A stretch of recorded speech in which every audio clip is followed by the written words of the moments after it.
अस्सलाम वालेकुम जी। नेपाल में काफ़ी ज़्यादा एहतजाज हुआ जिसकी नतीजे में वहाँ का जो वज़ीर आज़म था उसने इस्तीफ़ा दे दिया। तो बहुत सारे लोगों में कन्फ्यूज़न है कि ये नेपाल में क्या हुआ, क्या वाकई में वहाँ पर इनकलाब आ चुका है। तो इस वीडियो में सादा और आसान अल्फाज में मैं आपको समझाता हूँ कि नेपाल में क्या हुआ, क्यों इतने एहतजाज हुए और क्या हमारे ऊपर इसका कोई असर पड़ सकता है या नहीं।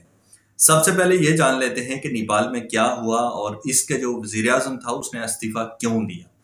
वहां पर जो नेपाल में जो मौजूदा हुकूमत थी तो ये 1 साल से ये हुकूमत नेपाल पे काबिज मतलब नाफिज की गई थी। इस वज़ीर आज़म ने करप्शन का बाजार गर्म किया हुआ था और उस पे सोशल मीडिया पर आवाज उठाई जा रही थी कि करप्शन हो रही है और खास करके जो इलीट तबका है तो उसकी अय्याशियां देखकर आवाम में और खास करके जवानों में बड़ा गम और गुस्सा था और वो इसके लिए ट्विटर पर, यूट्यूब पर वगैरह पर बात करते थे अपनी हुकूमत के खिलाफ।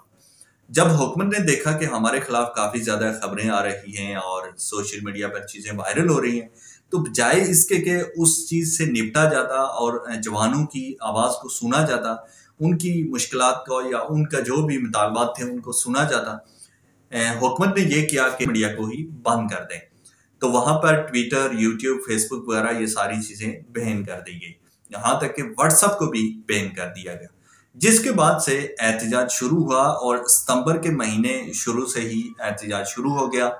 4 तारीख, जो सितंबर की 4 तारीख थी, उसको बड़ा एहतजाज हुआ जिसके नतीजे में वहां पर आंसू गैस चल गई और उसके बाद से रबड़ बुलेट चल गई जिसके नतीजे में काफी ज्यादा लोग जख्मी हो गए।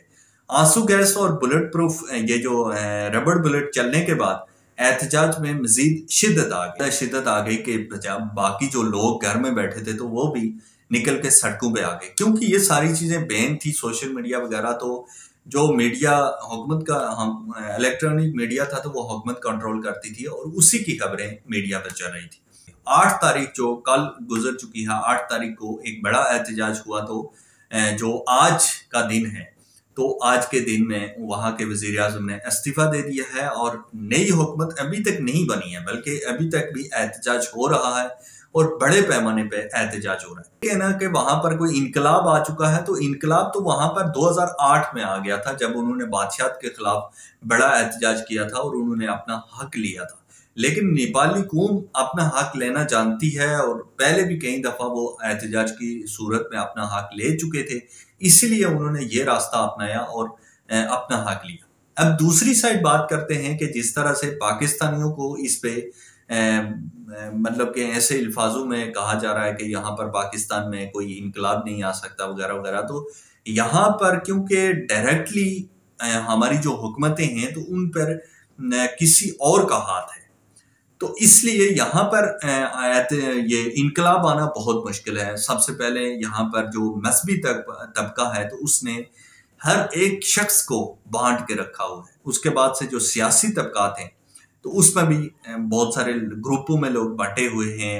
एक सियासी जमात है तो उसमें भी बहुत सारे ग्रुप बने हुए हैं, जिसकी वजह से यहाँ पर इनकलाब आना बहुत मुश्किल है। और पाकिस्तान के जो असर व सूख रखने वाले लोग हैं या पाकिस्तान को जो कंट्रोल करने वाले लोग हैं, तो उन्होंने इतना मजबूत यहाँ पर गढ़ बनाया हुआ है, इतना मजबूत कंट्रोल पाकिस्तानियों पर रखा हुआ है कि यहाँ पर किसी किस्म के एहतजाज की शक्ल में इनकलाब आना मुमकिन नहीं है। और अभी तो जो मौजूदा जमहूरियत है पाकिस्तान में, तो उसमें तो आपको एहतजाज करने की इजाजत नहीं है, तो आप इनकलाब कैसे लाएंगे।